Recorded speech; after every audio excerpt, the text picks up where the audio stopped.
Quand est-ce que vous étiez au Gabon? Entre 77 et 80.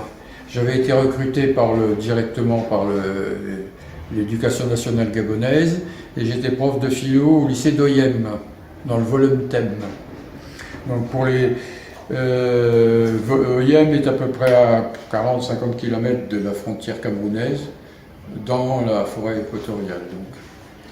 Et à l'époque, j'ai eu l'idée de faire une enquête, parce que je m'intéresse aux ovnis depuis très longtemps, pour tirer parti des conditions exceptionnelles, de mon point de vue, du lieu. C'est-à-dire que l'isolement, on ne peut plus l'imaginer aujourd'hui. Il n'y a plus aucun endroit sur la planète aujourd'hui, peut-être encore dans la forêt équatoriale au Brésil, et même j'en doute. Donc j'essaie de préciser un peu le type d'isolement. Les élèves apprenaient d'abord le français à l'âge de 7-8 ans, par là. Ils étaient un peu plus âgés que nos élèves à nous. Leurs instituteurs avaient un niveau 3e en général, à l'époque.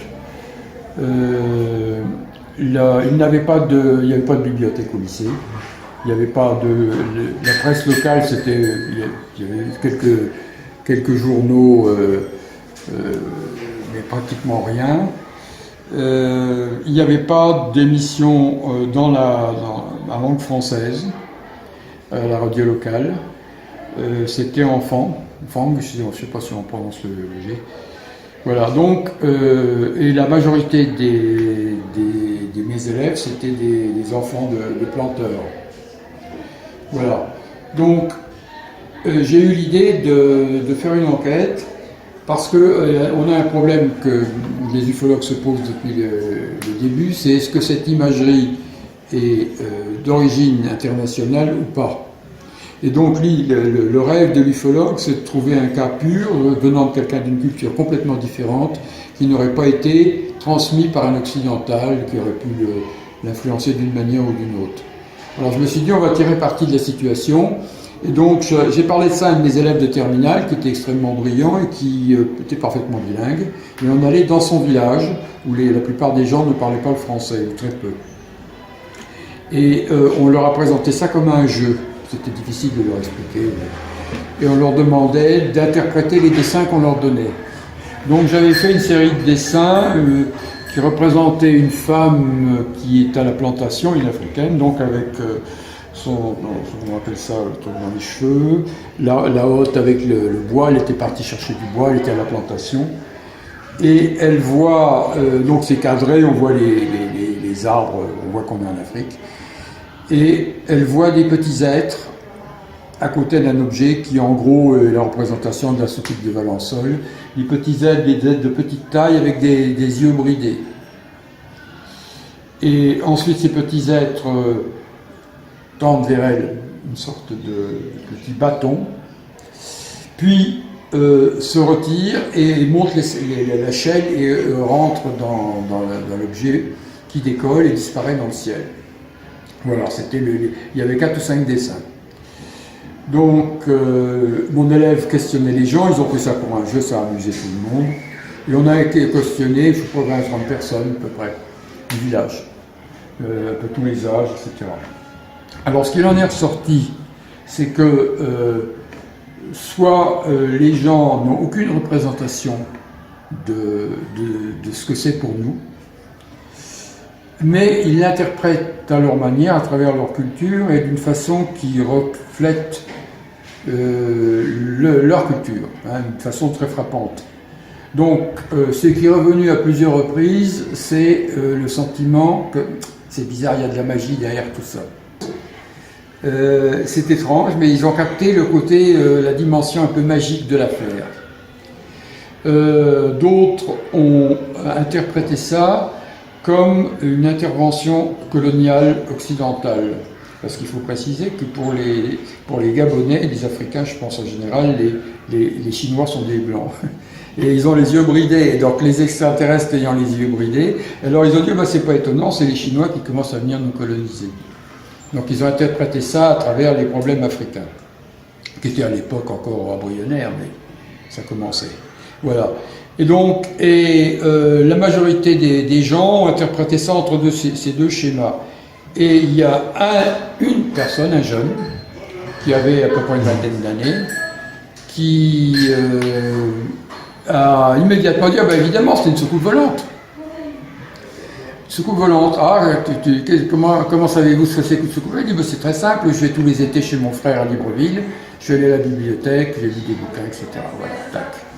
Donc, ce que j'ai tiré moi de cette enquête, c'est que pour des gens qui sont isolés dans une culture complètement différente, ça n'évoque pas grand-chose de ce que ça évoque pour nous. En tout cas, le contexte spatial, la science-fiction, tout ça, ils ne connaissent pas.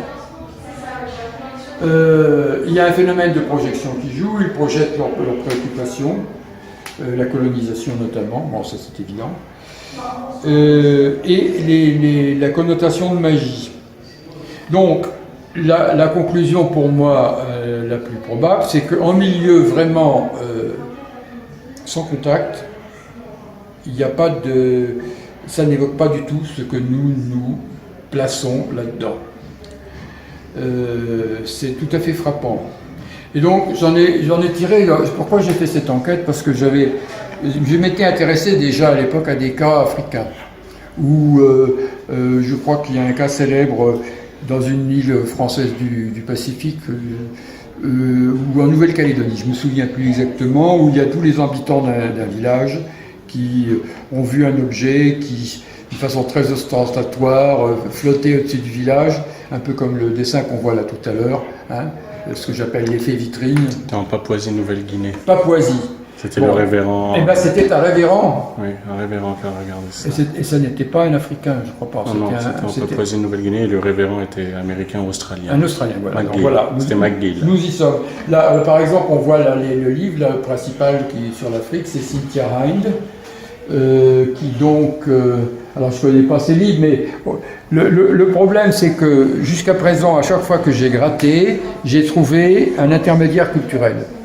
Vous voyez ? J'ai trouvé un intermédiaire culturel. Je ne dis pas que ça n'existe pas. Hein. Par exemple, j'ai été informé à l'époque où je faisais cette enquête d'un cas d'OVNI qui aurait eu lieu sur une plage de Libreville en 62. Alors, un pêcheur. Alors là, en 62, c'est beaucoup plus ancien, c'est beaucoup plus... Mais je n'ai pu avoir aucune information sur ce cas. Il paraît que ça aurait fait l'objet d'un article, c'est à creuser, dans le journal de Libreville. C'est quelque chose qu'on peut peut-être vérifier. Je n'ai pas pu le faire. En fait, donc, un jour, l'élève avec qui je faisais les enquêtes me dit dans tel village, on a signalé quelque chose de très bizarre. Une femme qui était en train de travailler la plantation a vu tomber un objet du ciel, ça a mis le feu à la brousse. Ah. Alors, on va au village, on trouve la femme, on nous envoie, elle nous conduit sur les lieux où ça s'est passé. C'était un endroit un peu élevé où il y avait moins d'arbres. Et effectivement, on voyait un endroit où le feu avait un peu roussi. Et alors, elle nous explique qu'elle était en train de travailler à la plantation, elle a entendu comme un sifflement, elle a vu un objet qui est tombé, qui a mis le feu. Donc, elle a ramassé l'objet, elle a prévenu la gendarmerie. Et du coup, elle nous a dit, allez voir les gendarmes. On va voir les gendarmes. Les gendarmes avaient encore l'objet. C'était une sorte de boîte, de coffre en bois, qui était plus ou moins brûlé sur la surface. Et à l'intérieur, il y avait comme des espèces de gravés dans le bois, des sortes de hiéroglyphes. Enfin, des dessins, je n'ai pas compris ce que c'était. Alors on n'avait pas pris d'appareil photo, il n'y avait pas comme maintenant les portables qui permettaient de tout photographier tout le temps. Et les gendarmes n'ont pas pu nous expliquer davantage, ils n'ont pas voulu nous laisser l'objet, bien entendu. Et en fait, finalement, pour moi, c'est resté totalement énigmatique. Je n'ai pas compris ce que ça a pu être. La seule explication possible, c'est que en Afrique, il y a beaucoup de vieux avions qui servent à faire le transfert par rapport à OIM, la plupart de l'approvisionnement venait par des vieux avions de la Deuxième Guerre mondiale. Des Dakota, des choses comme ça à l'époque. Hein. Et donc, peut-être qu'il y aurait un objet qui aurait pris le feu dans un avion. J'essaie d'imaginer une solution qu'ils auraient balancé par la fenêtre, par la porte. paraît assez bizarre comme idée. Je n'ai pas compris ce que j'ai vu. C'est quelque chose de totalement énigmatique, mais qui n'est pas strictement lié à un ovni. C'est un objet tombé du ciel qui restait inexplicable. Voilà. C'est la seule chose dans le style que j'ai vu en Afrique.